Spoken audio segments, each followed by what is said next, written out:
Hey guys, it's Owen, and today I have a video here to present to you this Iron Monger MOC that I've made. It's a mech style build based off the first Iron Man movie from 2008. The best part of all this is that the instructions are available for only $5.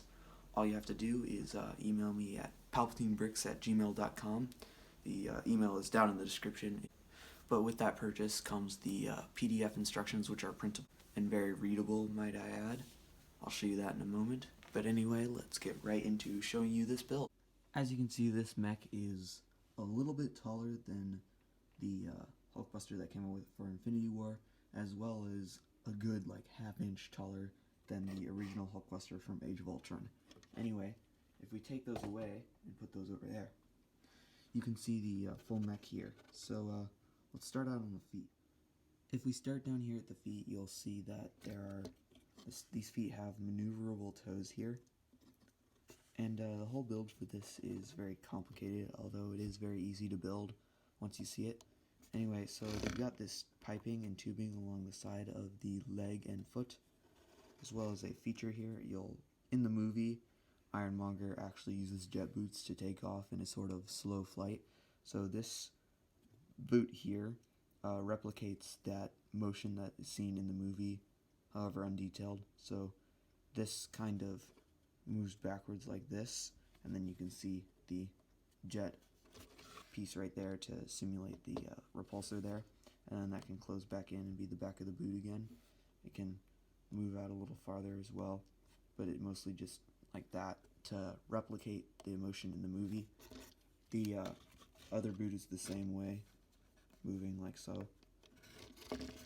Anyway, if we turn this back around and we look up a little bit farther up, and as you can see, the thighs here are pretty thick. He's thick, boy! I mean, it's a similar concept that's used in the original Age of Ultron mech.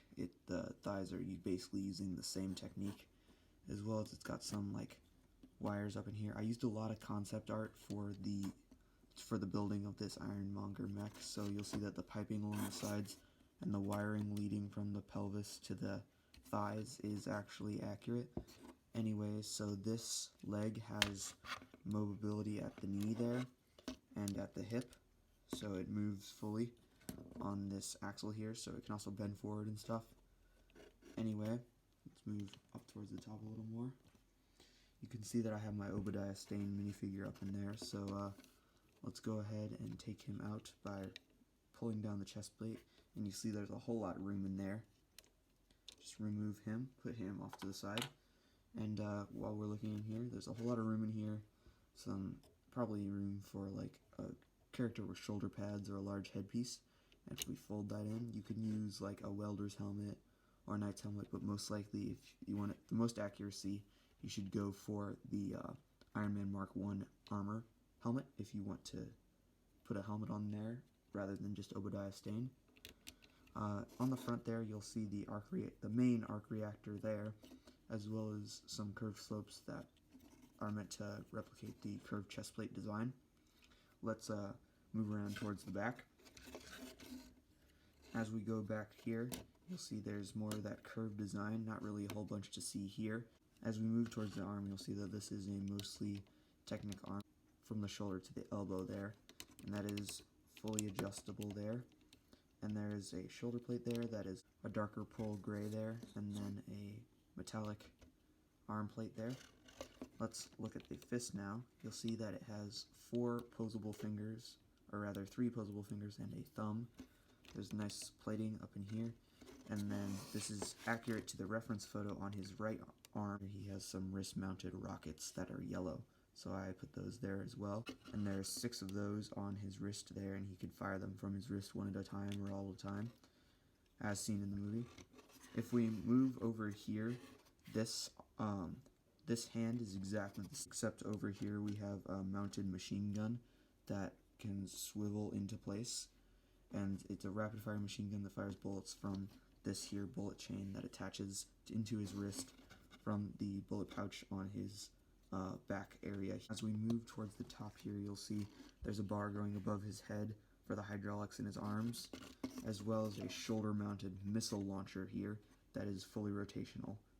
And what I decided about this build is that it's super cool, so this can not only be used as an Ironmonger mech for Iron Man recreation builds, but it's also used as a battle mech in general, so you can switch out all of these parts. So you can just take that off and design your own weapon to go on his shoulder, as well as design your own weapon to go on his right hand or his left hand there.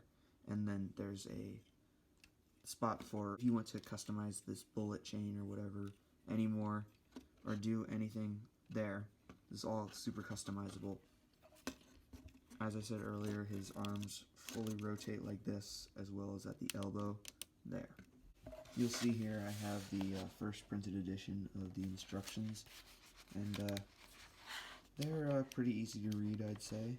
Yeah, they're well drafted, and I had a whole bunch of fun making them, and I really hope that you guys will enjoy this product, so definitely email me about that if you want. The payments are made through PayPal, so if you don't have PayPal, well, I'm sorry about that. Anyway, guys, included in this is, of course, the PDF instructions of these here instructions, as well as a parts list. Anyway, guys, on to the outro. Anyway, guys, thanks for watching. Again, if you want to buy that, check out that email in the description. It is only $5, and it really helps out a lot. Anyway, if you're not interested in buying anything, again, donations are accepted through the Streamlabs link down in the description as well. Anyway, make sure to like, comment, share. If you really want to see more content like this, and if you want to see me make more MOCs, then definitely hit that subscribe button. Anyway, guys, tell me what you think down in the comments. What you think that I should include in the Ironmonger? What do you think I should improve upon? Anyway, if you're not interested in buying it, thanks for coming anyway. And as always, see you next time, guys.